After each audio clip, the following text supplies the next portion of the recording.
For many readers, genealogies are where Bible reading goes to die. If you made it through the law, then genealogies will be the place that you get stuck. And we might ask the question, why is it that God puts all of this in the scripture? It doesn't seem to matter. It doesn't teach us anything. It doesn't give us law. It doesn't narrate anything. It's just these long lists of names of people we've never heard of, people who don't show up in the narrative. Welcome back to Side Quests, where we talk about the questions that come up as you read the Bible. Well, that question today is, why all the names? Why does God name so many names of people who seem so insignificant?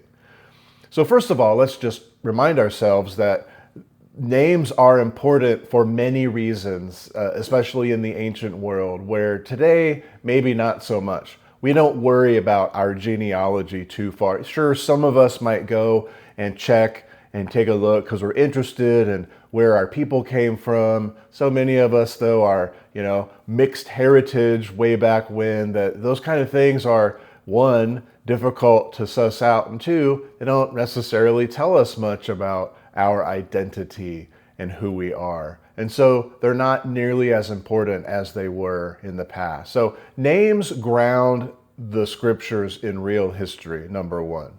They remind us that this isn't myth. These were real people who lived and had sons and daughters, who had sons and daughters. And sometimes, yes, we're just getting a list of names of people who don't show up anywhere in the narrative. But this is grounding it in history. It's not abstract teaching. It's not a mnemonic device to remember these particular names and then we key off. That's not what it is. These are real people who lived in real time and real places. So names anchor the Bible in real history. Secondly, we need to understand what genealogies do, how they operate. They help show continuity. They demonstrate that God's work doesn't reset every generation with each new person or each new family, right? We follow God's efforts throughout the generations. His promises are made for all generations or for many generations, and those kinds of phrases repeat themselves over and over.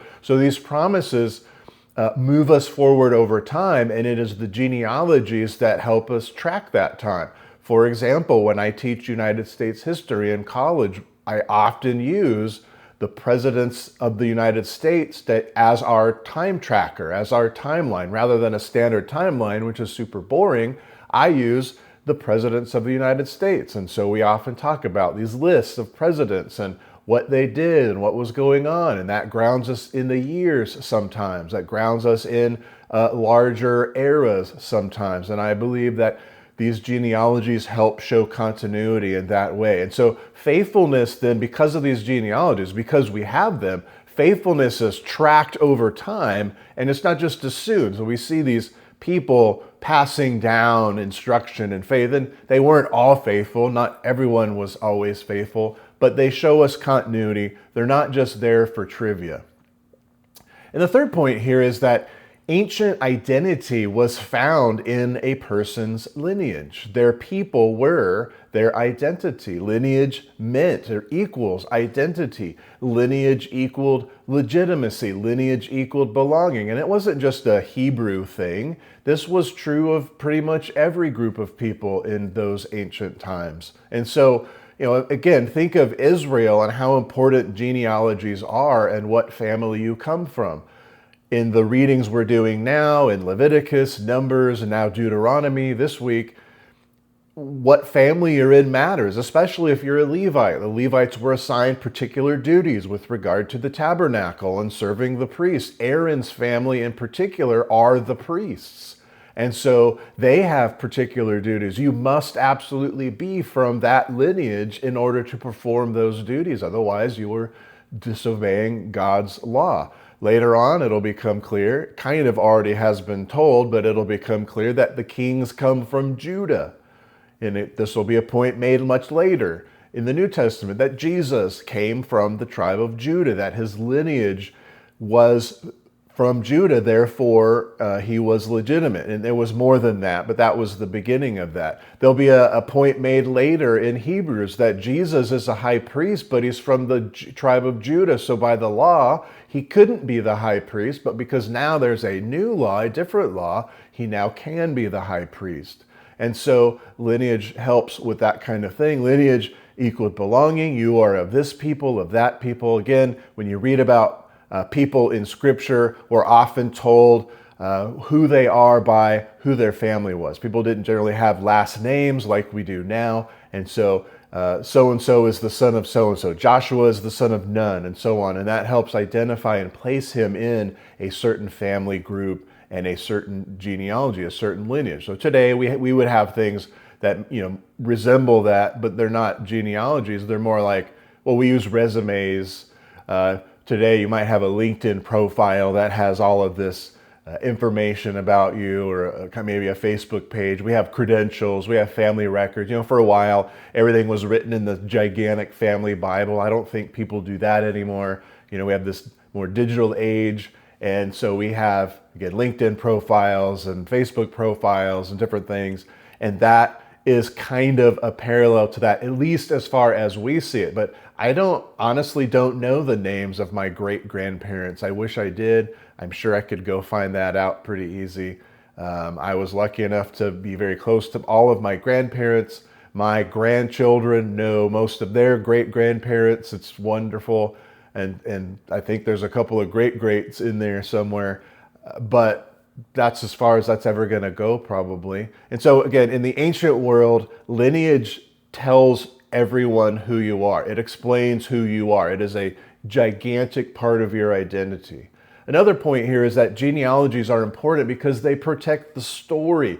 They keep it grounded in that space of time and genealogy. So it prevents them making myths, it prevents them exaggerating, it prevents reinventing things. The names, the genealogy kind of constrains the narratives that we do have into the timing that one would expect, or the timing that the genealogies show. So names help keep the story honest. That's why we have all these names, and why all the names, again, are of people who don't necessarily show up in the narrative. It's so when the narrative does happen, we can be grounded in sort of when that took place. We also need to think about genealogies as something that helps us understand books. What are books for? Why do we have things in these so-called books of the Bible, the 66 books of the Bible? Well, we've talked about in other videos a little bit about how that came to be. They're not all books technically. Many of them are just prophecies. Some are just letters, but we call them books. The Bible is a library. But if you look at some of these different books, some of the ones who feature genealogies, not all of them, but Genesis is a book of beginnings, but it starts to show this promise being fulfilled throughout generations. So particularly the promise to Abraham, but you could go back to the promise to Adam and Eve, and the curse on the serpent and the curse on Adam and Eve, and then the promise that everyone will be saved through Adam's seed. That then gets reaffirmed in Genesis 12 and 15 and several places with Abraham, and then Isaac, and then Jacob, and then the 12 tribes, and then it fast forwards into Exodus. So the genealogies show us, they demonstrate God's promise happening through generations. It's just most of Genesis, we don't span more than 3 or 4 generations. So we kind of live with these people, and then it gets to longer periods of time, and it gives us these much longer generations. You read the book of Chronicles, we'll get to that at some point in our reading. The book of Chronicles happens after the captivity. So Chronicles is about identity, right? Identity after exile. Who are we? Who are the people? When you go to Ezra and Nehemiah, which were 2 of the men who led that restoration to Jerusalem, to rebuild the temple, in Ezra's case, to rebuild the walls of the city, in Nehemiah's case, they needed to know who was who. You had to be a legitimate Hebrew or Jew now to come back to the land. And Ezra needed to know who were the priests, who were the Levites, because, as we said earlier, they had specific duties with regard to the tabernacle and later the temple. And so it was only those people who could perform those duties. So they needed to have Levites and priests specifically in order to have temple worship again. Otherwise, it didn't matter that they had built a temple. They had to have the right lineage of people in there to serve, because that was the law at the time.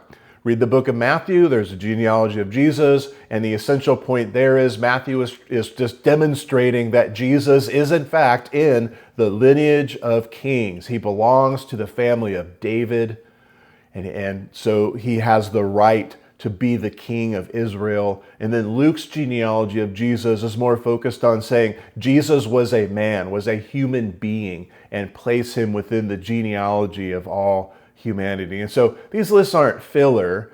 They're not there to take up space. You know, a modern writer might feel like, and my students do this kind of thing all the time, we need to fill up space, so they add stuff. That's not what it is. I would argue the opposite. In ancient times, when they did write things down, space was at an extreme premium, so nothing gets written down that didn't matter. Nothing gets written down that wasn't important. And we could remember that important fact as we're reading our Bibles, and we might be wondering, why are these little stories or little tidbits in there? They're in there because they're important. There's a point to be made. We need to figure out what those points are. So these lists aren't filters. They're foundations, again, that lock us into history, that lock us into identity, that tell us what's going on, that keep things moving, that show God's faith and so on through generations. It helps us understand what the point of some of the books are. Again, Luke's telling us that Jesus is a man. Matthew's reminding us that Jesus is a king, and so on. And so that's a little bit about why God names names. I think maybe we'll do another video about are names important in the sense of which names do we use, or how do we say them, and those kinds of things. Often people are named particular things in Scripture. I think that might be another good question to answer in the future, so stay tuned. But I want you to remember, as you're reading through Scripture and you come to these long lists of names, if you think, you know what, I don't really want to try to read all that, then don't. I don't think it's as important to the modern reader as it would have been to the ancient hearer. Remember, most people heard Scripture. They didn't get a chance to actually read it unless they were priests and Levites.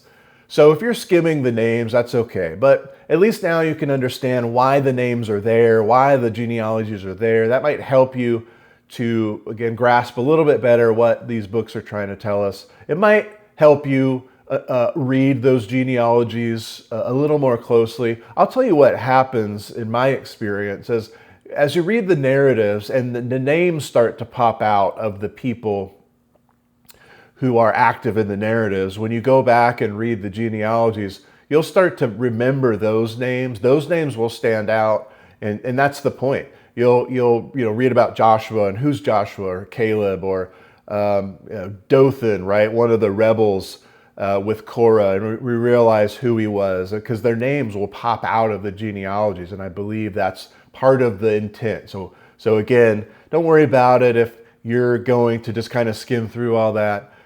Just understand why they're there and what they're doing. So remember, the goal is not memorization here. The goal is not we're going to read Scripture and have it all packed into our brains. That's just not possible unless you're one of the lucky or unlucky, I'm not sure, people who has that photographic memory and can literally remember everything they could read. Sometimes I wish I could do that. I need to read things many times, especially things like genealogies and so on. And I have read them many times, and I still don't remember most of them. But the names are popping out, and I see where they fit in the connection to other people. So skipping names doesn't make you a bad reader, a poor reader, an unfaithful reader. Just don't worry about it. Just zip through them, get to the other parts. The more times you do this, the more times those things will stick out. So names tell us that God works through people. God doesn't forget. God keeps track, right? So in the Bible, names mean people, and people matter.